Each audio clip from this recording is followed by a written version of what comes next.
Hello, I'm the CommanderZander. I remember it so that a sandwich critic doesn't have to. And neither should you.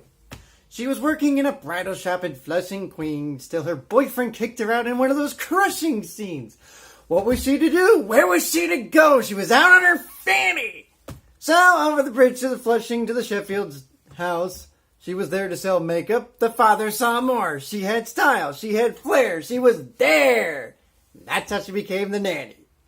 Of course, I am talking about, in case you're wondering what the lyrics are from, the TV show The Nanny, starring Fran Drescher, or as I like to call it, the Seinfeld alternative. Now I know what you're thinking. Why are you spending an editorial about The Nanny? Nobody knows much about The Nanny, other than the fact that it was on around the same time as Seinfeld. I am going to give you some vital facts that proves my point that The Nanny is an alternative to Seinfeld. And while I admit that Seinfeld was a show about nothing and The Nanny did have a plot, there is one big similarity between the two. And that is the fact that they both had a shit ton of guest stars. I mean boatload of guest stars, from Ray Charles to Bob Barker. Yes, Bob Barker made a guest appearance on The Nanny. Hell, even the Brian Setzer Orchestra made an appearance. That's how big The Nanny was. Outside of Seinfeld, of course. Because as everyone knows, Seinfeld was the sitcom of the 90s. And one of the best shows in the 90s, obviously, The Simpsons are up there too. Before they steadily declined. But few know about The Nanny. And for those who don't know, I'm going to throw you in on a little spoiler. So if you have not seen the show before, fair warning, there is a spoiler alert slapped on right there. As the title describes itself of the lyrics, the nanny, Fran Fine that is, works at a bridal shop. Her boyfriend dumps her, fires her in the scene, and she's off to, find another job.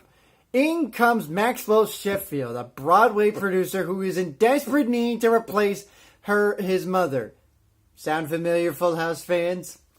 So Fran comes in, she raises these 3 kids who we see them grow up before our wildest dreams. She ultimately falls in love and has a relationship with Maxwell Sheffield. They actually get married to the displeasure of Looney Tooney. I'm dead serious. They send her to the nut house. Cece Babcock, who has had a crush on Maxwell for all these years but could never get to her.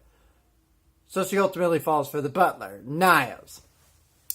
And so the romantic happiness and the happiness of everyone and the children and the butler and everyone just seems great. You have some great moments, all that kind of stuff. So in essence, it is a show about something, which is why it's different than Seinfeld. But like I said, like Seinfeld, it does have a show about, or it does have a bunch of guest stars, as I mentioned before. But I like this show. It's very good. You really dig into the characters.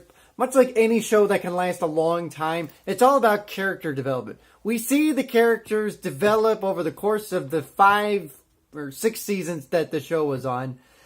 And we really get to see how each and every single one of them shines out, per se. So I personally thought that The Nanny was good. I actually liked it. In fact, I keep watching the loops on Freeform because that's the new thing now that Last Man Standing is no longer on. If you haven't seen my editorial on that, you should highly watch that. But it's a really good show. And like I said, the main reason why I dub it the Seinfeld alternative is the fact that it does have all those guest stars that you've seen on other entertainment platforms. Just like with Seinfeld, you get all these guest stars and whatnot. Seinfeld's a show about nothing.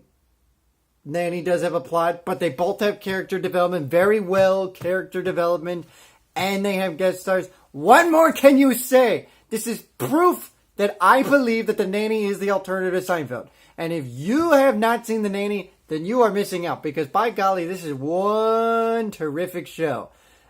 Outside of the Seinfeld, that is. And The Simpsons. So, if I were to rank The Nanny as far as list of top 90s TV shows that started in the 1990s, and they can still be going on to this very day, or even gotten through the 2000s, but as long as they started in the 90s, it counts. I put The Nanny right up there. Obviously, Simpsons and Seinfeld are going to be up there for me. Batman the Animated Series is going to be up there for me. But The Nanny deserves to be up there too. It does a really good job of combining all those elements into one, factoring on all these guest stars so you get hooked onto the show. It really knocked it out of the ballpark, and in my opinion is one of the best shows in the 90s. And for sure, a Seinfeld alternative. The Nanny! The show about something. I'm the CommanderZander. I remembered something. It sounds great, doesn't have to, and neither should you.